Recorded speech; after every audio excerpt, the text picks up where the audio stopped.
Assalamualaikum warahmatullahi wabarakatuh. Jumpa lagi bersama saya Rino Spati Hakim dalam pembelajaran TIK. Pada kesempatan kali ini kita akan belajar tentang berbagai peralatan teknologi informasi dan komunikasi. Sebelumnya, saya akan sedikit mereview tentang materi yang sudah saya sampaikan di video sebelumnya, yaitu tentang sejarah dan perkembangan teknologi informasi dan komunikasi. Baik, sedikit tentang materi yang lalu, bahwa teknologi informasi dan komunikasi adalah dua hal yang tidak bisa dipisahkan. Yang pertama teknologi informasi, yang kedua adalah teknologi komunikasi. Kalau teknologi informasi berarti berhubungan dengan teknologi atau perkembangan tentang bagaimana informasi disampaikan, tentang informasi itu sendiri atau pesan yang disampaikan. Berubah-ubah, ada berupa teks, ada berupa sandi, kode, ada berupa gambar, ada berupa suara, video, dan bahkan kalau sekarang sudah audio visual lengkap gitu ya, atau bahkan yang lebih canggih ada virtual reality gitu kan. Itu tentang teknologi informasi. Sedangkan kalau teknologi komunikasi adalah tentang alat gitu ya, alat tentang bagaimana informasi atau pesan itu disampaikan atau tersampaikan, baik dari satu orang ke satu orang lain, maupun dari kelompok ke satu orang, dari satu orang ke kelompok, maupun antar kelompok dengan sesama kelompok yang lain.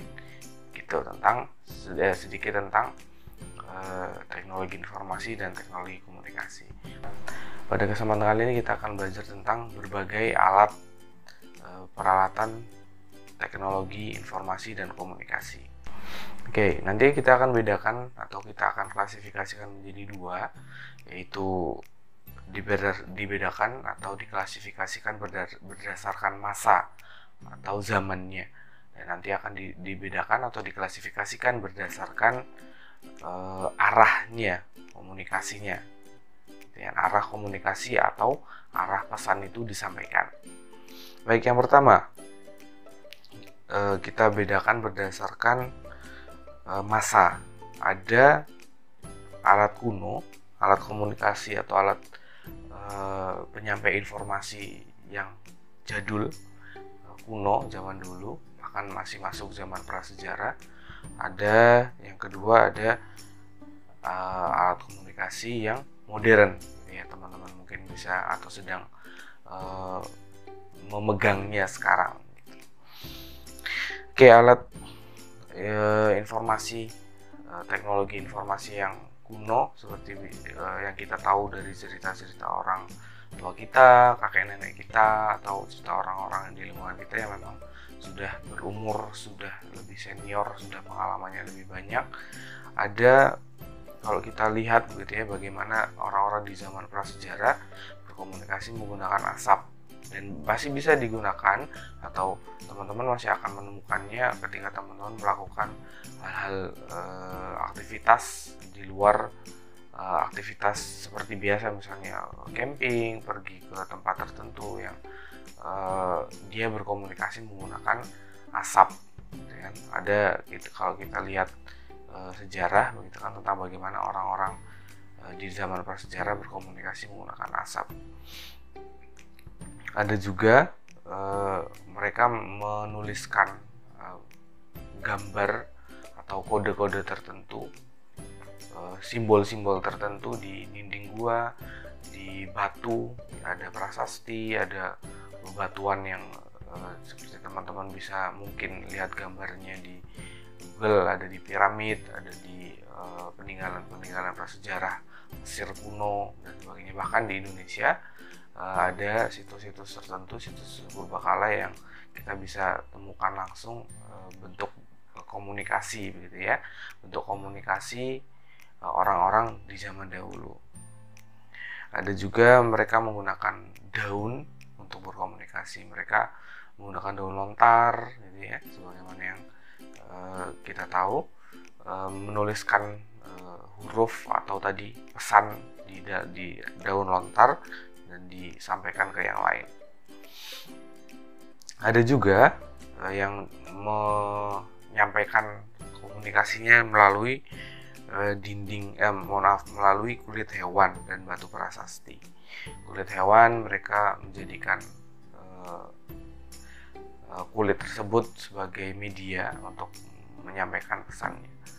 Ada juga alat komunikasi yang mereka gunakan, yaitu kentongan. Ya, kalau kita bahasa kita kentongan, kan di mana orang zaman dulu untuk mengumpulkan orang-orang banyak itu harus dengan suara yang lantang keras, sedangkan suara manusia itu terbatas, maka harus ada alat. Nah, maka kentongan adalah menjadi salah satu alat yang efektif untuk menyampaikan pesan kepada orang-orang di sekitar yang ada di kentongan itu. Biasanya kalau teman-teman masih menemukan itu ada di pelosok-pelosok desa, di tempat-tempat misalnya pos penjagaan, pos kamling, atau bahkan di tempat-tempat ibadah gitu.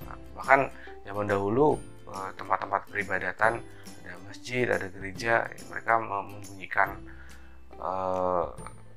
kentongan atau beduk gitu kan, atau lonceng gitu untuk memanggil orang-orang untuk melaksanakan peribadatan.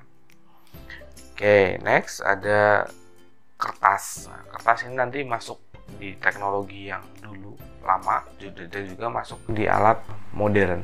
Kertas zaman dulu ketika di Mesir ataupun di China, di India gitu kan, orang menemukan teknologi membuat kertas untuk mengefisienkan penyampaian pesan, walaupun kertas zaman dulu dengan zaman sekarang berbeda. Tetapi kertas masih menjadi alat yang cukup efektif untuk menyampaikan pesan. Masuk ke alat-alat komunikasi modern, yaitu ada surat. Nah, surat masih masuk alat modern karena tadi terlibat dengan kertas gitu, dimana orang-orang masih menggunakan, khususnya orang-orang yang bekerja di lembaga, kantor, perusahaan, organisasi, mereka saling berkirim surat untuk berhubungan antar lembaga satu dengan lembaga yang lain, antar perusahaan yang satu dengan perusahaan yang lain. Mereka masih mengirimkan surat berbentuk fisik, walaupun sudah ada yang namanya electronic mail atau email, tetapi tidak bisa dipungkiri bahwa penggunaan surat berupa kertas masih digunakan. Selain itu ada surat kabar, teman-teman. Surat kabar menjadi salah satu media alat yang efektif untuk menyampaikan pesan. Baik surat kabar berupa kertas dan surat kabar berbentuk digital, tapi keduanya masih banyak kita temukan di sekitar kita. Selanjutnya ada telepon rumah. Nah, telepon rumah ini kita bisa ditemukan di beberapa tempat yang mungkin rumahnya atau rumah kita sudah menggunakan telepon rumah untuk berkomunikasi. Walaupun kita sama-sama tahu di zaman ini orang-orang mungkin sudah tidak bisa lepas gitu ya. Artinya sudah terintegrasi, sudah bergabung, dimudahkan dengan adanya teknologi yang lebih baru, yaitu ponsel. Atau kalau dari zaman dulu ponsel yang rupanya berbeda dan sekarang sudah lebih terkenal disebut dengan smartphone, sudah banyak digunakan oleh hampir seluruh orang di dunia. Lalu ada televisi. Nah, televisi masih banyak diminati orang-orang, khususnya walaupun kita ada TV, orang-orang kota ya. Kalau orang kota barangkali ada TV tapi jarang nonton TV. Tapi kalau masyarakat di pelosok desa gitu kan, di tempat-tempat yang jauh dari perkotaan, mereka masih mengandalkan salah satunya alat teknologi yang berupa TV untuk mereka mendapatkan informasi. Lanjut ada radio. Nah, sama, walaupun semakin kesini gitu ya, radio sudah mulai ditinggalkan, tetapi sekali lagi masyarakat yang tinggal jauh di pedalaman, di tempat-tempat yang jauh dari perkotaan, kebisingan kota misalnya, mereka masih menggunakan radio untuk mendengarkan informasi, mendapatkan informasi dari orang-orang sekitar, dari lingkungan mereka, dari kota tempat mereka tinggal, atau dari tempat wilayah mereka hidup. Selanjutnya ada faksimil. Faksimil ini mirip seperti telepon, tetapi kita bisa menerima informasi berupa kertas yang tercetak gitu ya, seperti printer, tapi kita juga bisa pada saat yang sama kita juga bisa menggunakannya sebagai telepon gitu. Oke, lalu ada media player. Beberapa tahun yang lalu media player seperti misalnya iPod atau MP3 player yang kecil, dia bisa disaku. Beberapa tahun yang lalu juga ada yang namanya Walkman, DVD player yang portable gitu kan. Itu termasuk perangkat teknologi untuk mendengarkan informasi berupa suara. Oke, dan sekarang yang paling banyak digunakan oleh orang-orang hampir seluruhnya adalah salah satunya adalah komputer atau laptop. Nah, komputer atau laptop ini sudah menjadi dalam tanda kutip gitu ya, sudah menjadi kewajiban untuk orang-orang yang memang bekerja, membutuhkan hal-hal yang berkaitan dengan pekerjaan yang harus dilakukan dengan menggunakan komputer atau laptop, dan mereka tidak bisa bekerja kalau memang tidak bisa ada laptop. Komputer atau laptop ini termasuk ke komunikasi yang nantinya akan sangat berkembang pesat, termasuk juga nanti ada smartphone, dia berkembang sangat pesat. Oke, yang terbaru gitu ya, kalau teman-teman belajar, ada teknologi Internet of Things. Internet of Things adalah semua hal akan terkoneksi dengan yang namanya internet.